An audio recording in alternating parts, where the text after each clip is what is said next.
Vaqtında 300 mingdan 280 mingdan satılgan şu çalbırlar indi 100 ming so'mdan satıladi. Bu faqat Elo brendda bo'ladi. 22 dekabrdan srok azizlar. Kelasizlar bizlarning Jahon bozorimiz, Qozaq bozori yangi binosida bemalol shu yerga kelib olsangizlar bo'ladi. Bu yipqa ekan yozga deydigan insonlar adashasizlar. Bu nachosli bo'mon bilan bu qalin chalbirlari o'zi hamma biladi. Sifatsiz degan narsani yoddan chiqaramiz. Endi 300 ming so'm o'zingiz chalbir olishingiz o'rnina yaningizda ikki jo'razak kelib, bemalol 300 ming so'm uchingiz yetkazsangizlar bo'ladi. Kelinglar, bemalol sizlarga hozir taklif etamiz. Elo brending egasi Alisher Amam shu yerda turibdi. Alisher, haqiqatmi bu? Assalomu alaykum Otash TV kanalining obunachilari, sog'monmisizlar? Bu skidkamiz haqiqat. 22 dekabrdan davom etadi. Chalbur bilan ustiga kiyim qo'yib beramiz. Hammasi Xitoy sifati mahsulotlari bo'ladi. Sifatsiz degan narsa yo'qmi o'zi? Sifatsiz narsaning o'zi yo'q. Bemalol o'zlari kelib, ko'rib xarid qilsalar bo'ladi. Bemalol kelib, do'konlarimiz Elo brend do'konimizning 164-do'konining oldinda bo'ladi. Bizda ikki filial bo'ladigan bo'lsa, birinchi filialning oldinda bo'ladi. Tushundim. Hozir qarang.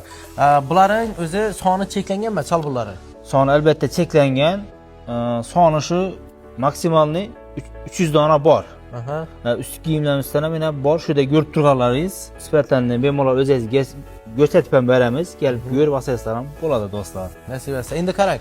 Hozir bu Elo brend do'konining tashqi qismidagi kiyimlar skidga tushgan, to'g'rimi? Faqat shu tashqi qismda yana ko'rsatib o'ting. Shunday chalburlar, ikkini shu yerdagilar, mana shu yerda turgan narsalar hammasi skidkadagi narsalarimiz, faqat tashqaridagi narsada bo'ladi do'stlar.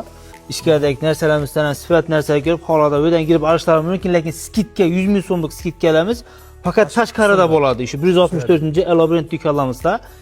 Bizga Elo brend kanaliga obuna bo'lishni unutmang do'stlar. Obuna bo'lib qo'yish kerak. Albatta obuna bo'lish kerak. Ikki kanal esa, Otash TV ham Elo brend Otash TV ikkisini obuna bo'lib kelasizlar. Qarang, hozir bu durgan kiyimlarimiz ham 100 ming so'mmi axir? Bular hammasi 100 ming so'm. Narxlarni ko'rsatib o'tishingiz mumkin. Hammasi 200 ming so'm. Yana 180 ming so'mdan sotilgan yo'naklar ham bosh yo'llarda yana. Hammasi sifati Xitoy mahsulotlari bo'ladi.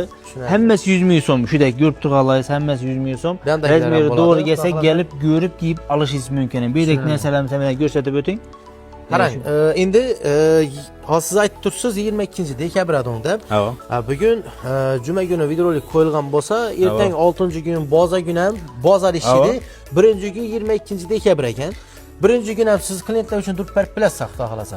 Xudo xolasa shu 22 dekabr kuni bizda dushanba kuni aslında shutuq bozor ishlamasam, shu kuni shu obunachilarimiz uchun, xalqimiz uchun bemalol kelsa yurakcha bosib obuna bo'lganlar uchun ham shu 22 dekabr kuni ham do'konlarimiz shu ko'rinishda ochiq turadi. Tushundim. Sizlar uchun xizmatdamiz. Bo'ldi. Esa men hozir bera manzilni to'liqroq tushuntirib beraman. Siz esa bemalol sotaverasiz. Bo'ldi. Salomat bo'ling. Yaxshi.